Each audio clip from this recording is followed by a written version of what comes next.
முழங்கால் மூட்டு தேய்மானத்தை உறுதி செய்வது இது அப்படின்னு கேட்டீங்கன்னா ஃபர்ஸ்ட் அம்பையர் அப்படிங்கிறது வந்து ஃபுல் லென்த் எக்ஸ்ரே, இடுப்பு முழங்கால் பாதங்கள் ஃபுல்லாக பார்க்குற எக்ஸ்ரே.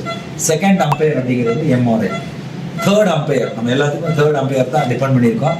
அதுதான் வந்து அக்யூரசி அப்படின்னு நினச்சிருக்கோம். தேர்ட் அம்பையர் அப்படிங்கிறது தான் இப்போ நான் காமிக்க முழங்கால் முன்துறை செஞ்சு இப்போ நான் கேமரா உயர்தரமான ஒரு கேமராவை உள்ள விட்டு முழங்காலுக்குள்ள ஒரு சின்ன டெவலப்மெண்ட் மூலம் பார்த்துக்கிட்டேன். இது வந்து லேசர் மூலமாக இது வந்து பார்த்தீங்கன்னா கொஞ்சம் தேய்மானம் இருக்கிறது, ஆனால் ரொம்ப கம்மியான தேய்மானம், ஒன்றும் பெரிய பாதிப்பு இல்லை. இதுதான் முழங்கால் மெனிஸ்கஸ். இப்போ நம்ம காலம் மடங்கி நீட்டுறோம், மடங்கி நீட்டுறோம். ஸோ இதில் வந்து அந்த பாட்லேயும் நல்லா தெரியுது. ஸோ இப்போ இந்த இது வந்து தேர்ட் அம்பையர் டிசைட் பண்ணியாச்சு. இப்போ இதில் first umpire second umpire miss பண்ணி தரும் போல third umpire will decide no முழங்கால் மூட்டு தேய்மானம் இல்லை அப்படின்னு உறுதிப்படுத்திடுறோம். இவருக்கு வேற ப்ராப்ளம், மூட்டு தேய்மானம் இல்லை. ஸோ இந்த தேர்ட் அம்பையர் அப்படிங்கிறது வந்து ஃபர்ஸ்ட் அம்பையரான எக்ஸ்ரேவும் செகண்ட் அம்பையரான எம்ஆர்ஐயும் மிஸ் பண்ணதை தேர்ட் அம்பையரான கம்ப்ளீட்டாக டிசைட் பண்ண முடியும். இதுதான் நம்ம டயக்னாஸ்டிக் ஆர்த்ரோஸ்கோபி சொல்கிறோம்.